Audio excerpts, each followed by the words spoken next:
Sono le 15 e abbiamo chiuso ormai il seggio e siamo sul punto di prepararci alla lunga nottata, diciamo.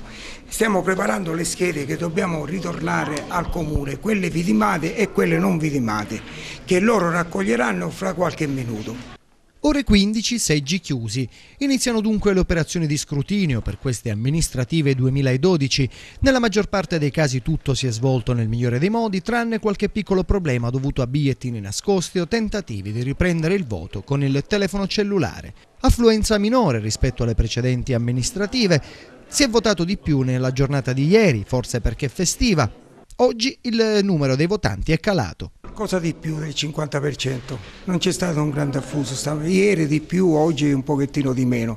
Come si sono svolte le operazioni di voto? Avete avuto qualche problema? Nessun problema, il pubblico è stato abbastanza educato, i miei collaboratori li hanno aiutati anche, qualcuno non sapeva come votare, hanno spiegato un po' la scheda elettorale della circoscrizione e del sindaco e del consiglio comunale.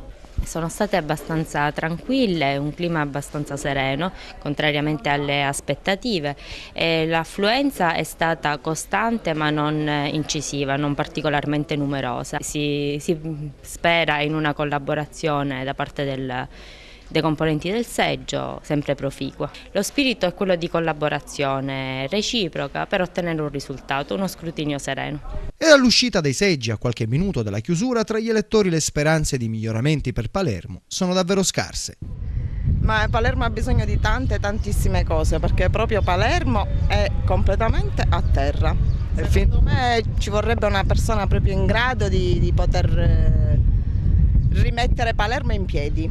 Fino ad oggi, secondo lei, gli ultimi amministratori come hanno governato? Non tanto bene, visto come sta andando. Per chi ha votato? È segreto. Signora, appena votato, cosa si aspetta da questo nuovo sindaco? Del nuovo sindaco? Che cambi qualcosa, a meno che sia così.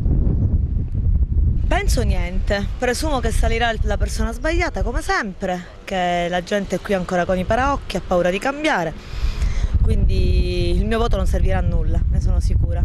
Fino ad oggi, secondo lei, come si è amministrata Palermo? Assolutamente male, solo che non capisco perché si continua su questa strada, c'è qualcosa che non torna. Insomma, non ha delle buone aspettative? Assolutamente no, purtroppo. E per chiudere una nota di colore riguardante la tutela del materiale in custodia ai presidenti di seggio, sentite cosa accadrebbe se si smarrisse solo una matita. La cosa assolutamente eccezionale di queste elezioni è che siamo dotati di materiale preziosissimo. Questa matita vale più di un tartufo, nel senso che se dovesse venire smarrita ci farebbero ad addebitare una contravvenzione di 600 euro. In sostanza, ogni volta che noi temperiamo questa punta è un po' come se grattassimo del tartufo su un piatto. Circa 10 euro a temperino. Immaginatevi voi.